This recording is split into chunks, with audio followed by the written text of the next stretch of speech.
पाठ 7 स्वयं पर विश्वास करो। कहानी।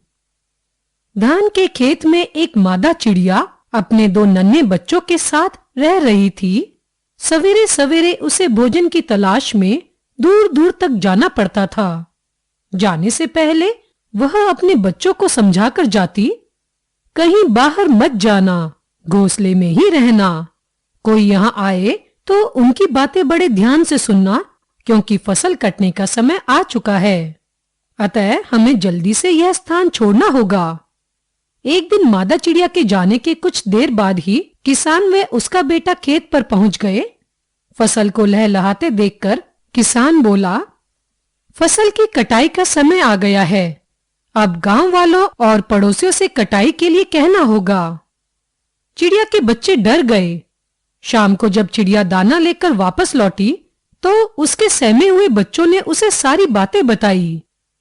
चिड़िया ने बच्चों से कहा, अभी डरने की कोई बात नहीं है, हमें कुछ नहीं होगा। अगले दिन चिड़िया के जाने के बाद किसान व उसका बेटा दोबारा फसल देखने आए। किसान अपने बेटे से बोला, गांव वाले व पड़ोसी व्यस्त हैं, हमें फसल काटने के लिए बाहर से मजदूर बुलवाने पड़ेंगे। शाम को चिड़िया के वापस लौटने पर बच्चों ने उसे फिर से किसान व उसके बेटे की सारी बातें बता दी। चिड़िया ने बच्चों को भोजन करवाते हुए कहा, घबराने की कोई बात नहीं है, हमारे पास अभी भी बहुत समय है। ऐसा करते हुए कई दिन बीत गए। कुछ दिन बाद किसान फिर से अपने बेटे के साथ खेत पर आया और बोला, अब अगर समय पर फसल की कटाई न हुई तो हमें काफी नुकसान उठाना पड़ेगा।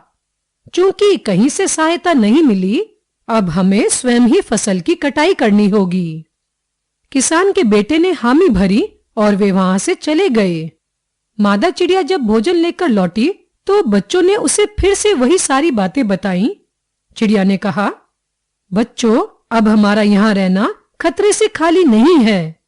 अब किसान फसल अवश्य काटेगा। वह समझ चुका है कि अपना काम दूसरों पर नहीं छोड़ना चाहिए। जीवन में वही सफल होते हैं जो अपना कार्य स्वयं करते हैं। अब तुम दोनों भी उड़ने में सक्षम हो गए हो।